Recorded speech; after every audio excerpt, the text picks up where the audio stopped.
All right. So I've been complaining about Made for this for a pretty long time, talking about how OP it is, and we're just gonna go ahead and test it. But I can't just say it's OP and not use it from the Survivor side. So we're going to use it for the first time, and I'm going to win 5 games back to back, and that's it. Cause it's that easy. Trust me. I have less than 100 hours on Survivor. Definitely killer main, as you can see. So I got less than 100 hours on Survivor, and I'm gonna win 5 games back to back. So here's the deal: we're not counting 6 killers. Those killers are Nurse, Spirit, Blight, Wesker. Obviously, the biggest standout ones, the fastest ones, the ones who have movement speed abilities and are widely considered to be the strongest. And then there's 2 more we're gonna throw in there on top of that for a total of 6. That's gonna be Pinhead and Clown. Pinhead because he's got the possessive chain, which pretty much nullifies Made for this if he hits you with the chain. And then Clown because his bottle slowed down by 15%. So, that obviously nullifies Made for this. My main point is that it Made for this isn't OP across the board. That's not what I said. That is OP for the majority of killers. Obviously, Nurse doesn't give a damn about Made for this. Spirit doesn't give a damn about Made for this. But every single other killer besides these care. And Hillbilly and Oni, even though they are much faster, Hillbilly runs the same speed as Blight, actually. And then, or no, the same speed as Spirit. And then Oni, I don't know how fast Oni is. And both these guys can one shot. We're still gonna count them because they have a kind of clunky-ish turning ability, so that 3% speed boost should still help when fighting those guys. So those are the people who are off the table. So out of the 32 killers, 28 of them are, which is obviously vastly the majority. Those are the ones that are on the table to be counted as, not OP, or 28 of the 32 killers Made for this can actually work well against. So we're going to hop into it, and yeah. All right, so our first match is on the game. I'm just going to go ahead and cut to the chase. Killer ends up DCing after we do 2 gens, and they get looped for infinity. And of course, the survivors are being toxic. Classic Survivor move. I stuck up for the killer. I don't blame her. I mean, it is in spec with the character. They're just doing a little bit of role play. But I'm not gonna count that one. So up next is Larry's, the treatment theater, and this one was a wild one. The twins. I've never played against the twins. That's a lie. I've played against them like 2 other times. I start getting face camped right at the end, but it doesn't matter. They make a trade. They get me off the hook, and we all get out of there. I go back in to just try and make sure that she's safe. Oh, also, I forgot to mention the criteria for winning isn't actually escaping. It's being at the gates when the last gen's done and being able to leave. So if I'm sitting at a gate after the last gen's popped and there's a teammate all the way in the middle of the map being face camped, I obviously could leave if I wanted to, but the majority of the time I just go for the save anyways, even if it does cost me my life, which it does a couple times. And then up next is a stealthy hag. She had the Tinkerer and the Mud Phantasms that she could teleport to at will, and they didn't spawn a Phantasm, and they were like quiet and stuff like that. This one was a really long game that we really fought against, but she just struggled to make anything happen. I'm sitting here right at the gen. Gen pops. I know the door's right next to me, so I walk over to the door a little bit, consider that an out, and then I decide to go to the other door to try and open that one so I can heal up my teammates and me and my teammates, and then go for the unhook since I already counted this one as an out. She's getting face camped right there in the middle of the map. She's been getting face camped there for like 20 seconds. And I actually end up dying because she misses a she misses a skill check on the hook, which cuts her time down significantly, and I try to open the gate way too late, and that was just a huge misplay on her part and my part, and the hag's already heading over here by that time. And then my survivor teammate sandbags me a little bit right here at the end too, and ends up getting me. Well, I mean, I was probably gonna die anyways, but she definitely guaranteed me dying. So that's 3 wins in a row.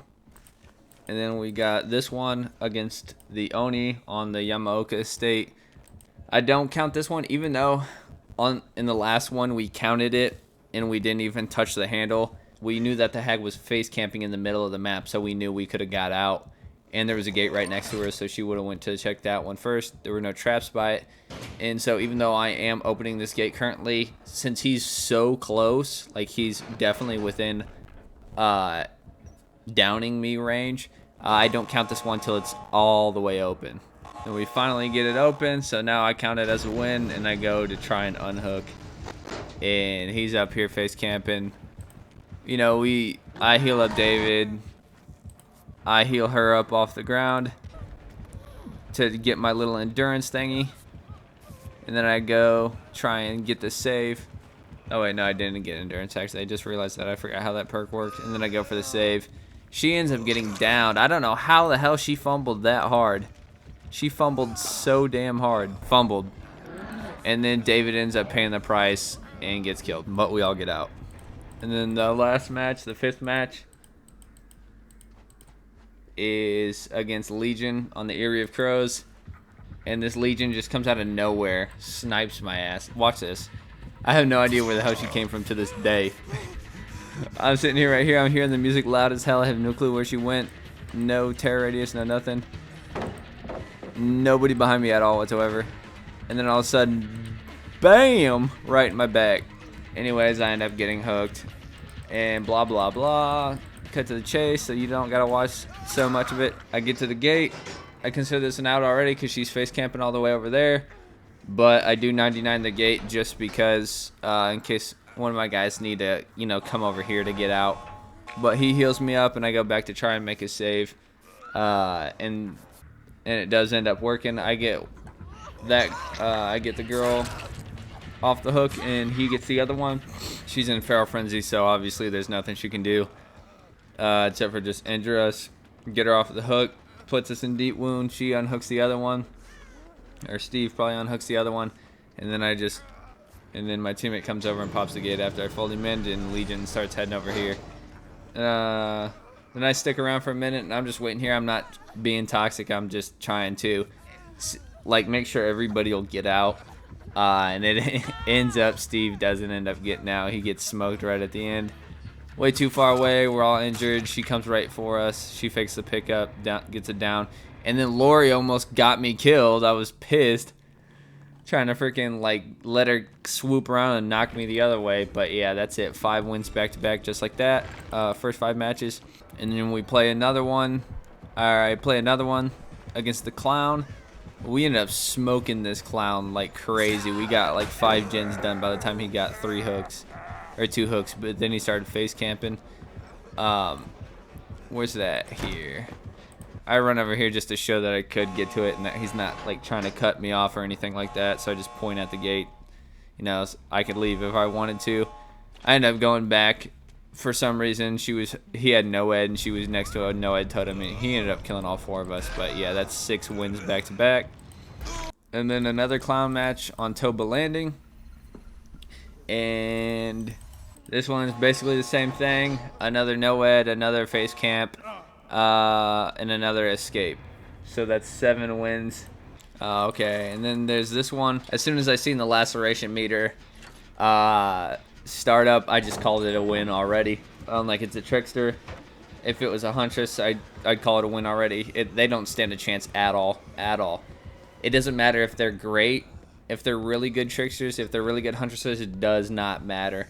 Once you get injured, it's over for them. The only way a huntress could ever stop you is if she's God tier, which there's very few of. I still have yet to run into a really goated huntress and a huntress who has the venomous concoction that causes exhaustion.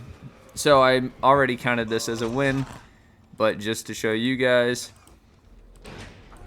that's how confident I was. I was just like, yep, I win. Go over here. He gets the hook. He's got Noed. I start popping the gate. He comes over here, starts throwing knives at me. I got hope and made for this. immediately start leaving. Boom, gone. He's still chasing me. He's still chasing me. Even though he's 5% fast or 4% faster, makes no difference. I go in here. I pre-drop the pallet just to be safe, to buy me a little bit extra time. He immediately abandons the chase, and I just go right back to the gate and pop it, and that's it. That's another win. I was running Hope and Made for this, but Hope only activates in the end game, so it was only the last minute in the match, like last 1 to 2 minutes of each match, and there was at no point did Hope guarantee me an escape, except for maybe the Trickster one. Maybe you could make an argument for that. That's a tough one though, because he didn't even chase me for very long. I don't even know if he knew I had that perk, to be honest, because he had no ed, so he was 4% faster. So he probably didn't know I had that perk, but he just went back to try and secure that one kill on the hook he had. But at no other time did the Hope carry me. I mean, even so, Made for this and Hope is an OP as hell combo. I'm just more bringing light to the fact that Made for this is honestly a cracked perk. But yeah, it's got me a lot more wins, and if you're not running Made for this, I think it's a huge mistake. I think it's way better than every exhaustion perk. Like, honestly, you're doing yourself, if you're at least semi-competent at looping, this will make you an even better looper. If you're bad at looping, it'll make you a good looper. If you're great at looping, it'll make you like a god tier looper. And you get so much more time than a sprint burst. Because once you get that sprint burst, you do like what? You add 10 seconds to the chase maybe? But if you're using Made for this, you could add 30, 40, 50, 60, you know, minutes to a chase depending on the killer. Like with Huntress and Trickster, you can literally add minutes to each chase. Pretty consistently, pretty easily. So yeah, my original goal was to win 5 matches in a row. I knew for a fact I was going to win 5 matches in a row, as long as it wasn't against faster killers, and I did that. Less than 100 hours on Survivor, won 5 matches back to back, easy. And then I lose that one to Deathslinger because I'm just an idiot. That would have been another win, and then I win 4 more back to back. So that would have been 10 wins back to back. But I just, like I said, I choked against Deathslinger. That was honestly embarrassing, but that just goes to show you how much of a baby survivor I am. Kind of clueless when it comes to being a survivor, but yeah, I just wanted to make this video and talk about this. You really need to use the Made for this perk. I actually don't. I used to be a Huntress and Trickster main, but I don't, like I said, I don't play them anymore because you see Made for this I'm sure has about a 40% pick rate, probably 36%, and you're guaranteed to see at least 2 people running it almost every game. Out of the 80 matches I've played, I think about, yeah, slightly over half of the games I played out of those 80, out of those 60 to 70, slightly over half had 2 people using Made for this, so it's got a pretty good pick rate. But yeah, that does it for this one. Thanks for watching. Like, comment, subscribe, do that good stuff. I'll see you guys in the next one.